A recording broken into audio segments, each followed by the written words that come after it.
Hello, my dears. Today's class is going to be very important. Today, I have collected some questions that often confuse you very much. And while speaking or writing, you feel a lot of difficulty and problems. So, this class must avoid your mistakes, avoid making mistakes. Questions are in pair. This is a pair, this is a pair, this is a pair, this is a pair, and this is also a pair, and this is also a pair. There is a difference between the questions. When you say how are you, जब आप पूछते हैं किसी से how are you, इसका मतलब है I am very fine, I am feeling great, whatever I am feeling I tell, whatever I feel, I am feeling great. When you ask, how do you do? The answer is, how do you do? How do you do? How do you do? When you meet somebody at the very first time, and the second time you ask, how are you? And the first time, जब पहली बार आप किसी से मिलते हैं, तो आप पूछते हैं, how do you do? आप किसी के पास गए और कोई व्यक्ति आपसे पहली बार मिल रहा है, तो आप क्या कहोगे? How do you do? तो वो नहीं कहेगा मैं बहुत अच्छा महसूस कर रहा हूँ, क्योंकि आपने पूछा ही नहीं है, आपने हाउ आर यू नहीं पूछा, आपने कहा हाउ डू यू डू। जैसे आप पूछोगे हाउ डू यू डू, तो भी कहेगा हाउ डू यू डू। तो हाउ डू यू डू का आंसर भी हाउ डू यू डू ही होगा, यानी दोनों तरफ से एक ही बात कही जाएगी। लेकिन जब आप दूसरी बार उसी व्यक्ति से मिलोगे, तो आप कहोगे हाउ आर यू, तो वो कहेगा I am feeling great, I am feeling very enthusiastic, I am feeling very relaxed, या I am feeling very troubled। जो भी वो महसूस कर रहा होगा वो उसका उत्तर देगा। मेरे ख्याल से आपकी समझ में बात आ गई। हाउ आर यू आप पहली बार किसी से मिलेंगे तो नहीं पूछेंगे, तब पूछेंगे हाउ डू यू डू। और आंसर भी अगर आपसे कोई कहता है पहली बार मिलकर हाउ डू यू डू, तो आप उत्तर भी हाउ डू यू डू ही कहेंगे। नेक्स्ट टाइम जब आप मिलेंगे तो हाउ आर यू कहेंगे, और उसका उत्तर मैंने बताया आपको क्या कहना है। फिर कहता है what colour do you like. I am going to ask a question, what colour do you like. तो I will tell I like red, blue and green. I like yellow. Means a lot of problems, a lot of options there, a lot of varieties there, and I am going to choose one or two or anything from them. तो जब आपसे कोई पूछे what color do you like, तो आप कहो जितने भी कलर्स हैं उनमें से चुनकर जो आपको अच्छे लगते हैं आप बता दो। लेकिन जब आपसे कोई पूछे which color do you like, there is a blue and green, this is a red pen, blue pen, and this is a black pen, which pen do you like to have, कौन सा चाहिए। यानी there are limited options when this question is asked. When this question is asked, there are limited options and you have to choose the first one, second one or third one on limits. तो जब आपसे कोई पूछे which color do you like, I like black one and blue one, I don't like red one. समझ गए?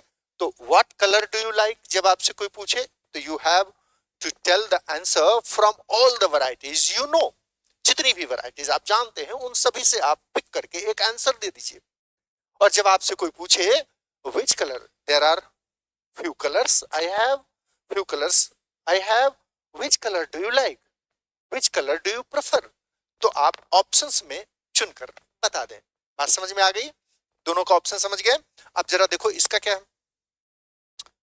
ये तो technical grammar का क्वेश्चन है। How much time do you have, how many hours you have, means this is a uncountable noun and this is a countable one. This is a countable one. So when you ask the question about the thing that cannot be counted, जो गिनी नहीं जा सकती, how much luggage do you have, how many suitcases you have, do you have. The suitcases are countable, so you ask how many suitcases. How much furniture you need, do you need. Furniture is an uncountable noun, so you ask how much furniture do you have, how much cutlery do you have, how much luggage do you have? How many plates do you have? How many pens do you have? Means this is an uncountable and this is a countable noun. This question is asking about an uncountable noun and this question is being asked about a countable noun. ठीक है ना? Clear हो गई बात? Now, what will do you do? What will you do? I am taking your interview. You are going to be the next president of USA. So I am questioning. You must be the president. I am certain that you are going to be the president. You are going to be the कुछ भी जो भी आप बनने जा रहे हैं मैं निश्चित हूं. Then I will ask, what will you do? तुम क्या करोगे? Means in future it is certain to be done. बिल्कुल किया जाएगा. मैं जब जान गया कि तुम निश्चित रूप से कुछ बनने जा रहे हो तो मैं पूछूंगा व्हाट विल यू डू, तुम क्या करोगे? तो आप बताओगे मैं ये करूंगा, मैं ये करूंगा, मैं एजुकेशन में सुधार करूंगा, मैं पॉपुलेशन को कंट्रोल करने का कोई नियम लाऊंगा, ये सब आप बताना शुरू कर दोगे. तो ये हो गया. और ये क्या? What you do. If you were the prime minister what would you do? What would you do is an hypothetical question. Hypothetical or imaginary. Imaginary condition, improbable condition जब होगी, जब आपसे पूछेगा you are going to England, your ticket has been confirmed and you are certain to go, then what will you do there in England? तो आप बताओगे मैं ये ऐसे ऐसे करूंगा. और फिर आपसे पूछे if you went to England what would you do? अगर तुम इंग्लैंड जाते, कोई निश्चित नहीं, कोई सर्टेनिटी नहीं है, कहीं कुछ जाने का प्लान वगैरह नहीं है, लेकिन अगर आपसे मौका मिले आपको जाने का तो आप क्या करोगे वहां? तो आपसे पूछा जाएगा if you went to, second form लगा रहा हूं मैं, if you went to England या if you were in England what would you do? So this is total hypothetical and this is certain. Certainly going to be happen. Whose अभी मैं पहले आपको समझा चुका हूं.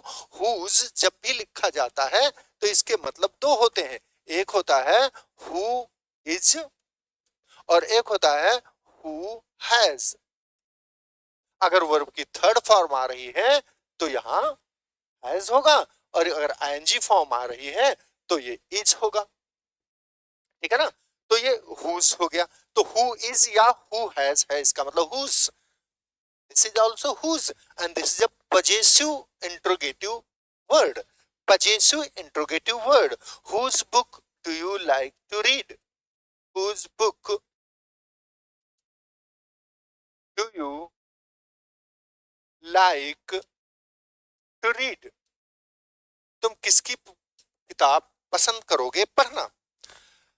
ठीक है ना? ये भी क्लियर हो गए दोनों. Now this pair, how far, how long. How far does your house from here? तुम्हारा घर यहां से, how far is your house from here. Does बोला था, sorry. How far is your house from here? This covers the distance. This means I am asking the question about the distance you are going to cover. So how far, when how far is asked, it is directly related to the distance. How long? This is directly related to the time. How long will you stay there? You are going, how far, and you are spending the time. When the time is mentioned, how long you must ask the question, how long will you stay there? How far are you going? How long are you going to stay there? तो this is related to time and this is related to distance. कैसा लगा video आपको जरूर बताइएगा. ये questions आपको पहले से आते थे कि नहीं, और आते थे तो क्या कंफ्यूजन में थे, ये जरूर नीचे बताएं. वीडियो को लाइक करें, चैनल को सब्सक्राइब जरूर कर लें और एक अपने दोस्त तक जो अंग्रेजी सीखने की कोशिश कर रहा है शेयर जरूर करें. ऐसे ही छोटे छोटे वीडियोज भी आप तक आते रहेंगे, मिलते रहेंगे. Thanks for watching my dear.